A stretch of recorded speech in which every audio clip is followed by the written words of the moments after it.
നമസ്കാരം, എൻ്റെ പേര് Sreedevi. SUT hospital physiotherapy department HOD ആണ്. ഞാനിന്ന് സംസാരിക്കാൻ പോകുന്നത് പാർക്കിൻസൺസ് ഡിസോർഡറിനെ കുറിച്ചാണ്. പാർക്കിൻസൺസ് ഡിസോർഡർ ചലനത്തിനെ ബാധിക്കുന്ന ഒരു രോഗമാണ്. ഇത് പ്രധാനമായും നമ്മുടെ തലച്ചോറിൻ്റെ ബേസിൽ ഗാംഗ്ലിയ എന്ന് പറയുന്ന ഒരു ഏരിയയുടെ ഡിസ്ഫങ്ഷൻ കൊണ്ടുണ്ടാകുന്നതാണ്. അവിടെ ഡൊപ്പാമിൻ എന്ന് പറയുന്ന ഒരു ന്യൂറോ ട്രാൻസ്മിറ്ററിൻ്റെ കുറവ് മൂലമാണ് ഈ അസുഖം പ്രധാനമായിട്ടും ഉണ്ടാകുന്നത്. ഇതിനെ പ്രൈമറി പാർക്കിൻസൺസും സെക്കൻഡറി പാർക്കിൻസൺസുമായിട്ട് തിരിച്ചിട്ടുണ്ട്. ഈ പാർക്കിൻസൺസ് ഡിസോർഡറിനെ ഇഡിയോപ്പത്തിക്, അതായത് പ്രത്യേകിച്ച് കാരണങ്ങളൊന്നും ഇല്ലാതെ ഉണ്ടാകുന്ന പാർക്കിൻസൺസ് ഡിസോർഡറിനെ ഇഡിയോപ്പത്തിക് പാർക്കിൻസൺസ് ഡിസോർഡർ എന്ന് പറയുന്നു. അതല്ലാതെ ചില കാരണങ്ങൾ, വൈറൽ ഇൻഫെക്ഷൻ, ടോക്സിൻസ്, വേറെ ഡ്രഗ് ഇൻഡ്യൂസ്ഡ് ആയിട്ട് വരുന്ന പാർക്കിൻസൺസ്, ഇങ്ങനെയുള്ളതിനെ സെക്കൻഡറി പാർക്കിൻസൺസ് എന്ന് പറയുന്നു. പ്രധാനമായി 4 ലക്ഷണങ്ങളാണ് പാർക്കിൻസൺസിലുള്ളത്: ട്രെമർ, ബ്രാഡിക്കൈനീസിയ, റിജിഡിറ്റി, പോസ്റ്ററൽ ഇൻസ്റ്റെബിലിറ്റി. ഇതിൽ ട്രെമർ എന്ന് പറയുന്നത് വിറയൽ, ബ്രാഡിക്കൈനീസിയ എന്ന് പറഞ്ഞാൽ നമ്മുടെ ചലനത്തിലുണ്ടാകുന്ന മന്ദഗതിയാണ്, അതിൻ്റെ വ്യാപ്തിയിലൊക്കെ ഉണ്ടാകുന്ന കുറവ്.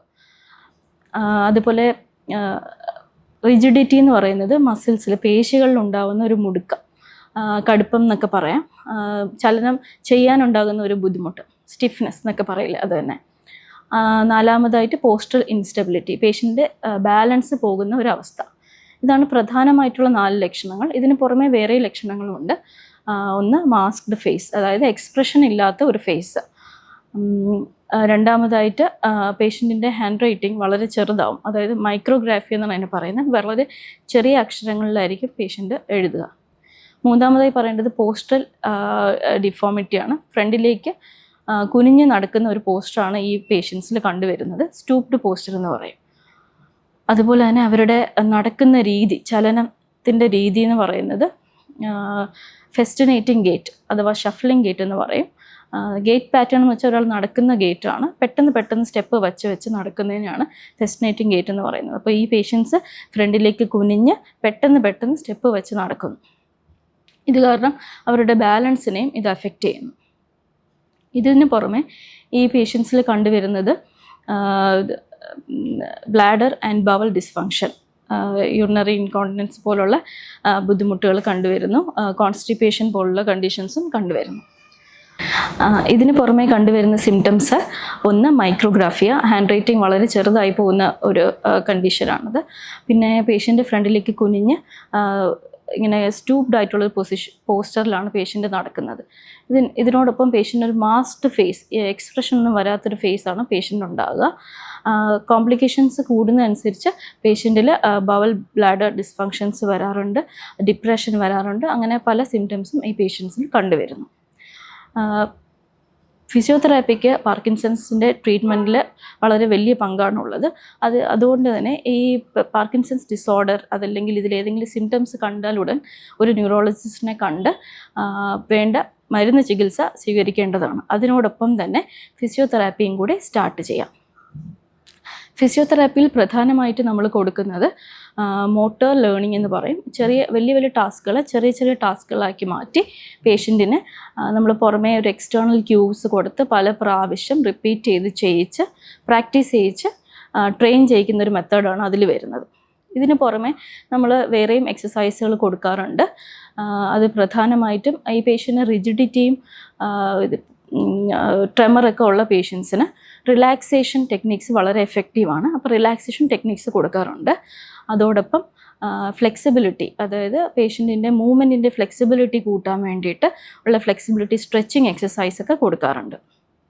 Stretching exercise, range of motion exercise, അങ്ങനെ വരുന്ന ഫ്ലെക്സിബിലിറ്റി എക്സസൈസ് കൊടുക്കാറുണ്ട്. ഇതിന് പുറമെ സ്ട്രെങ്തനിങ് എക്സസൈസ് നമ്മൾ കൊടുക്കുന്നുണ്ട്. അതിൽ റെസിസ്റ്റഡ് എക്സസൈസാണ് കൂടുതൽ വരുന്നത്. റെസിസ്റ്റഡ് എക്സസൈസ് എന്ന് പറയുമ്പോൾ ചെറിയ വെയിറ്റുകൾ, ഡംബൽസോ അല്ലെങ്കിൽ റെസിസ്റ്റഡ് തെറാബാൻഡ് എക്സസൈസുകളോ ഒക്കെ കൊടുക്കാം. ഇത് പ്രധാനമായിട്ടും പേഷ്യൻ്റ് മെഡിസിൻ എടുത്ത് ഒരു 45 to 1 hour ശേഷം ചെയ്യുന്നതായിരിക്കും ഏറ്റവും നല്ലത്. അപ്പോൾ ഈ എക്സസൈസ് പേഷ്യൻറ്റിൻ്റെ മസിൽസിനെ ബലപ്പെടുത്താനായിട്ട് സഹായിക്കുന്നു. ഈ എല്ലാ എക്സസൈസുകളും പേഷ്യൻറ്റിന് ദിവസം ഒരു 2-3 നേരം ചെയ്യാവുന്നതാണ്. ബട്ട് ഒരുപാട് ചെയ്ത് തളരാത്ത രീതിയിൽ ഇടയ്ക്കിടയ്ക്ക് പേഷ്യൻറ്റിന് ചെയ്യാവുന്ന എക്സസൈസുകളാണ് ഇതെല്ലാം. ഇതിന് പുറമെ പ്രധാനമായിട്ടും പേഷ്യൻറ്റിന് കൊടുക്കേണ്ടത് ബാലൻസ് ട്രെയിനിങ്ങും ഗേറ്റ് ട്രെയിനിങ്ങുമാണ്. ഗേറ്റ് ട്രെയിനിങ് എന്ന് പറഞ്ഞാൽ നടക്കാനുള്ള പ്രാക്ടീസ്, അതുപോലെ തന്നെ ബാലൻസ് പെട്ടെന്ന് വീണ് പോവാതിരിക്കാൻ വേണ്ടിയിട്ടുള്ള പ്രാക്ടീസാണ് ബാലൻസ് ട്രെയിനിങ്ങിൽ കൊടുക്കാറ്. അപ്പോൾ അതും ഒരു ഫിസിയോതെറാപ്പിസ്റ്റിനെ മീറ്റ് ചെയ്ത് നല്ല എക്സസൈസ് ഓരോ പേഷ്യൻറ്റിനും അവരുടെ കണ്ടീഷൻ അവരെത്തി നിൽക്കുന്ന സ്റ്റേജ് അനുസരിച്ചുള്ള എക്സസൈസുകളാണ് നമ്മൾ കൊടുക്കുന്നത്. അപ്പോൾ ഒരു ഫിസിയോതെറാപ്പിസ്റ്റിനെ മീറ്റ് ചെയ്ത് എന്തെല്ലാം എക്സസൈസുകളാണ് സൂട്ടബിൾ ആയിട്ടുള്ളതെന്ന് മനസ്സിലാക്കുക, അതിനനുസരിച്ചുള്ള എക്സസൈസുകൾ കൊടുക്കുക പേഷ്യൻറ്റിന്.